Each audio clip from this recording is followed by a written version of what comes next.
जी दारुल हुकूमत इस्लामाबाद बिलखसूस power corridors में आजकल 28वीं तरमीम के चर्चे हैं। गो के वफाकी वज़रा इसकी अब तरदीद करते हुए नज़र आते हैं, लेकिन कुछ मुशीर ऐसे हैं जो कि हल्की फुल्की जो है वो ढोलक 28वीं तरमीम की जो है वो हमें बजाते नज़र भी आ रहे हैं। लेकिन ये तमाम तर मामलात हैं और अब चूँकि 28वीं तरमीम जो है वो ज़ुबान ज़द-ए-आम है और बहुत सी उसमें जो है वो तजवीज़ सामने आ रही हैं। लेकिन जो सबसे अहम जो चीज़ है वो ये है कि नौजवानों को जो है वोट बैंक से उनका जो है वो निकालना जो है वो एक तजवीज़ सामने आई है और 18 साल का जो वोटर है उसको भी एज लिमिट जो मिनिमम है उसको अब 21 और 25 की बात जो है वो आ रही है। इस वक्त हमारे साथ जो सीनियर तज्ज़ियाकार भी हैं प्रोफेसर ताहिर मलिक साहब हैं, बहुत शुक्रिया। यूनिवर्सिटी में तो आपका मामूल है नौजवानों से इंटरेक्शन और हम देखते हैं कि बहुत सी एक्टिविटी भी आप जो है वो करते हुए नज़र आते हैं। तो नौजवानों की क्या फ़ीडबैक है, आपने कोई डिस्कस किया यूनिवर्सिटी में जब जाते हैं तो ये इस इशू को लेके? मैं समझता हूँ कि पिछले जो 2 डेकेड्स हैं, 2 दहाइयाँ, उसमें हमने ये बड़ा क्रेडिट लिया और इस पे प्राउड फील हुए कि नौजवानों की मेन स्ट्रीमिंग हुई है और वो पॉलिटिकल पार्टिसिपेशन कर रहे हैं और उनकी हमने देखा कि एक यूथ फैक्टर है, उसको यूथ बल्ज भी कहते हैं। और अब हम ये कह रहे हैं कि इस यूथ फैक्टर को कर्टेल करना है और वोटर की उम्र की हद 18 से 21 साल ले जानी है। तो मैं इससे हट के ये कहना चाहता हूँ कि ये दुरुस्त होगा कि इस उम्र में सियासी नापुख्तगी भी होती है, सियासी शऊर भी होता है, लेकिन क्या उसके लिए कोई उम्र की हद मुकर्रर है? ज़रूरी नहीं कि 40-50 साल आदमी भी इस पैमाने पे परखा जाए। तो इसके से साथ इससे जुड़ा हुआ एक अहम वाक़या है, हमारे पास जो यूनिवर्सिटियों में 20 एंड अबव स्टूडेंट्स आते हैं, 20 साल की उम्र से ज़ायद 20 से 25 साल तक मेजॉरिटी होती है, वो उनके से हम एक बयान हल्फी लेते हैं कि आप यूनिवर्सिटी दाखिले वक्त किसी पॉलिटिकल सियासी सरगर्मी में हिस्सा नहीं लेंगे। अब ये एक ऐसी चीज़ है कि जो कॉन्स्टिट्यूशन के से भी मुतसादिम है, जो कहता है कि 18 साल से ऊपर लोगों के राइट ऑफ एसोसिएशन है, उनके राइट ऑफ मूवमेंट है, फ्रीडम ऑफ एक्सप्रेशन है। तो इसके ऊपर इसको एक न्यू नॉर्मल समझ लिया गया है और उनको हम इस कौमी धारे से काट के हम उनको फिर किस तरह का सियासी शऊर उनमें उजागर करेंगे। अब इसको बड़ा कंफ्यूज किया जाता है। स्टूडेंट पॉलिटिक्स और चीज़ है और स्टूडेंट यूनियन और चीज़ है। ठीक है, पुरतशद्दद माजी में ऐसे वाक़यात हुए, सियासी जमातों की इन्वॉल्वमेंट हुई, लेकिन स्टूडेंट यूनियन एक तालिब इल्मों के अंदर सियासी शऊर उजागर करने के लिए और लीडरशिप को इनकलकेट करने के लिए, उनके अंदर लीडरशिप को, क़यादत का जो फुक़दान हम कहते हैं, ज़िंदगी के मुख्तलिफ़ शोबों में वो जाएंगे, वहाँ उनको लीडरशिप रोल कर रहे हैं। वो वकील बनेंगे, साफ़ी बनेंगे, प्रोफेसर बनेंगे, जिस इंजीनियर बनेंगे, डॉक्टर बनेंगे, लीडरशिप हर रोल मॉडल में उन्हें चाहिए। तो हम उनको एक ऐसा रोबोट बना रहे हैं जिसके ऊपर मुख्तलिफ़ एक्सपेरिमेंट होते हैं। उनके अंदर एक कौमी और सियासी शऊर वाली पर मबनी सोच नहीं बना रहे। हमारे लीड को देख लें, उनके जब बच्चे ऑक्सफोर्ड, कैम्ब्रिज, हार्वर्ड जाते हैं तो एक दिन बड़ी खुशी से वो ख़बर हमें सुनाई जाती है कि जी एक पाकिस्तानी ने जिसके वालिद ये हैं और जो ये है, उसने 170 मुल्कों की नेशनलिटीज़ के मुकाबले में स्टूडेंट यूनियन का इलेक्शन जीता। हमने ये देखा है कि ऑक्सफोर्ड, कैम्ब्रिज में तो उन यूनिवर्सिटियों में क्या मेयार तालीम ख़त्म हो गया। अभी एक बड़े मीडिया हाउसेस ने ये डिबेट कराई कि ये चीज़ पहले ये हुआ और उसके बाद अब ये आ गया कि वोटर की फहरिस्त। तीसरा जो अहम मसला है कि नौजवानों से किसी तरह की पॉलिटिकल कम्युनिकेशन नहीं हो रही और इसमें नौजवान ही नहीं, ये जो कम्युनिकेशन है हमारे सियासी रहनुमाओं की, और वो सारी कम्युनिकेशन शोबिज़ की है। और वो देखें, कभी आप तंदूर पे लॉटरियाँ लगा रहे हैं, कभी आप कह रहे हैं कि फ़लाँ ने वर्ल्ड कप जीता है, कभी आप कहते हैं कि इस एज में भी उसने अपने आप को फिट रखा हुआ है। इसके अंदर पॉलिटिकल कम्युनिकेशन क्या है? आज नौजवानों दूसरी को तरफ के हैंडसम है, मतलब अगर हम यही कह रहे हैं की बात करें तो जिस तरह आप बात कर रहे हैं, तो पॉलिटिकल कम्युनिकेशन होनी चाहिए कि नौजवानों के राइट्स हैं, उनके चैलेंजेस क्या हैं, उनके अच्छा, ये जो आप बात कर रहे हैं, हम देख रहे हैं कि जो ग्लैमर और जो पर्सनैलिटी स्पेसिफिक जो है उसको बड़ा आइडियलाइज़ किया जाता है, लेकिन जो नज़रियात हैं, जो इश्यूज़ हैं और स्पेशली तौर पर जो पॉलिटिकल पार्टीज़ के जितने भी जो मंशूर हैं, वो आपकी यूनिवर्सिटीज़ में और दीगर में नौजवानों में उस पर डिबेट बहुत कम हमें बहुत कम की जाती है। और काज एक सियासी जमात को तो हम कहते हैं कि उसको ब्लेम किया जाता है कि ये कल्ट है। तो बाकी कैसे बिहेव कर रहे हैं, वो भी मुकाबले में एक टिकटॉक और कल्ट और वर्चुअल वर्ल्ड के ज़रिए कर रहे हैं।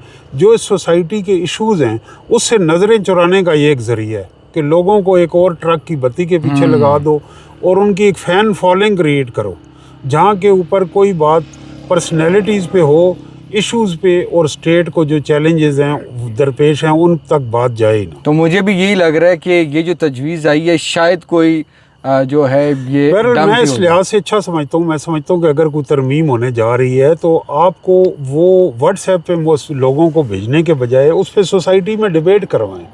आप किसी यूनिवर्सिटी में ही चले जाएं, वहाँ आप नौजवानों को हिम्मत करें, माइक दे दें।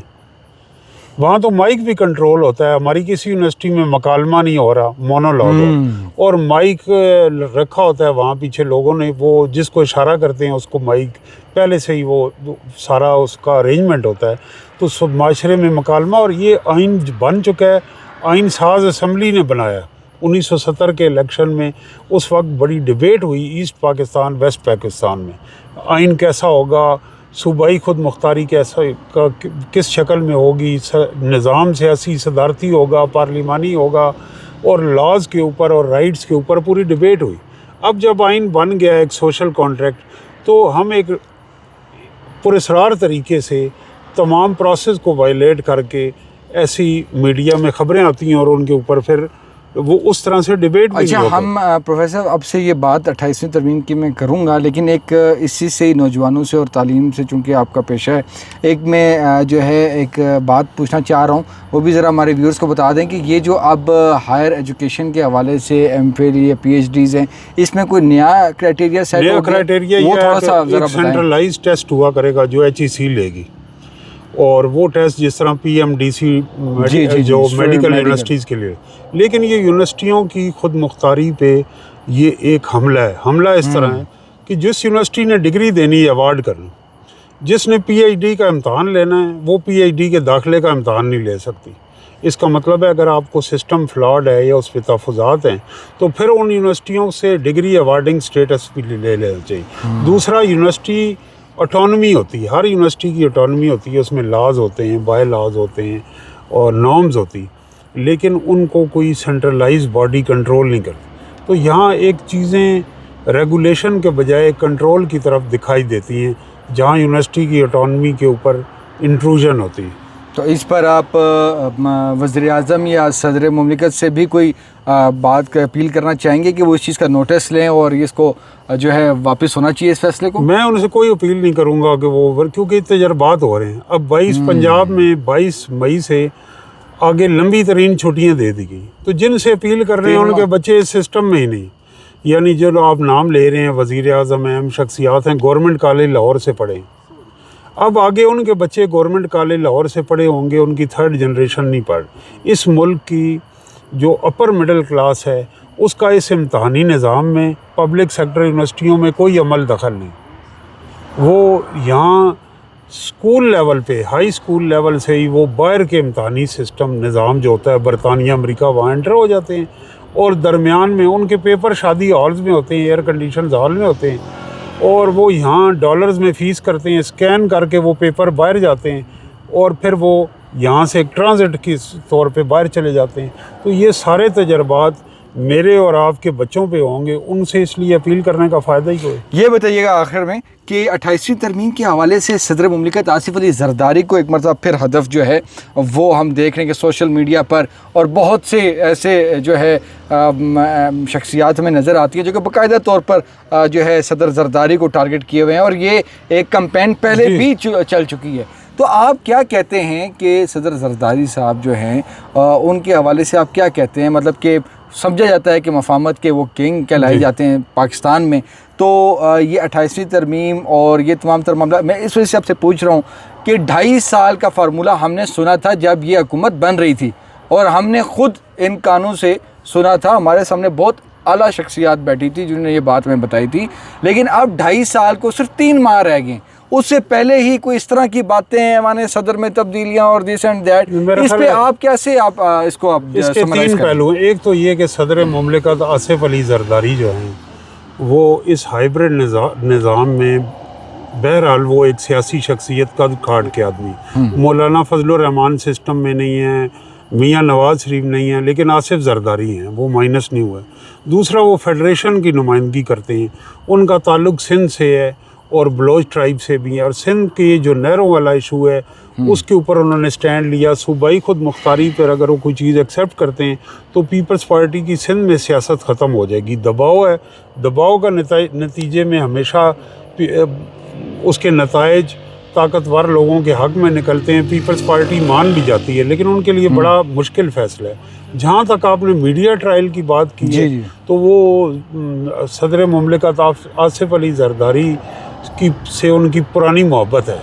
हाँ। और वो ये है कि वो पाकिस्तान की जो मौजूदा तारीख़ है उसमें सबसे ज़्यादा फेक न्यूज़ और करैक्टर असैसिनेशन का शिकार होने वाली शख्सियत जो हैं वो सदर पाकिस्तान आसिफ अली जरदारी हैं।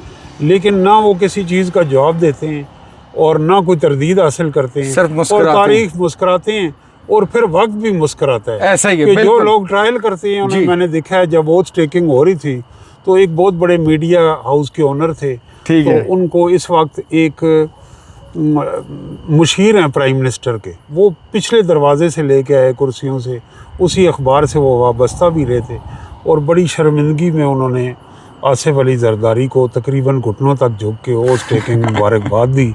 तो इसी तरह सेनेटर सैफुर रहमान है, इसका ये मतलब नहीं कि जो उन पे इल्ज़ामात लगे हैं सारे गलत हों, सहाफ़ी भी, लेकिन जब एजेंडा बेस्ड जर्नलिज्म हो जाती है जी, तो उसके का एक नतीजा ये है कि वक्त के बाद उस जर्नलिस्ट की भी क्रेडिबिलिटी ख़त्म हो जाती है, और वो उस शख्सियत ही नहीं बल्कि कौम से भी माफ़ी का तलबगार हो जाता है।